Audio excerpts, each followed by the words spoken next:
Hello, this is Laptop Media, and today, we will show you how to open the ASUS TUF A15 FA506 and what's inside of it. If you've seen our TUF A17 disassembly, then you'd pretty much know how to disassemble the 15-inch version as well. There are 11 Phillips head screws, one of which remains attached to the panel after you undo it. Thoughtfully, it slightly lifts the bottom panel from the chassis, making it easy to pry it up.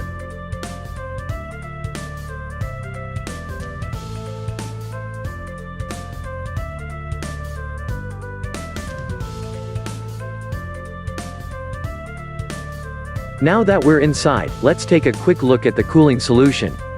Our model is equipped with the Ryzen 7 4800H and the GeForce GTX 1650 Ti. Interestingly, there are only two heat pipes, one of which is shared between the CPU and the GPU. Additionally, there are two fans and two heat sinks with a relatively small size for a gaming device. As for the upgradability, there are two RAM SODIMM slots, working in dual channel. They support up to 32 GB of DDR4 memory working at 3200 MHz. Not bad. Storage-wise, there is one M.2 NVMe slot and a 2.5-inch SATA drive bay. And in terms of the battery, you get two options, a 48 Wh and a 90 Wh unit.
If you'd like to see more disassembly videos of the latest notebooks, we would highly appreciate if you hit the like button and subscribe to the channel.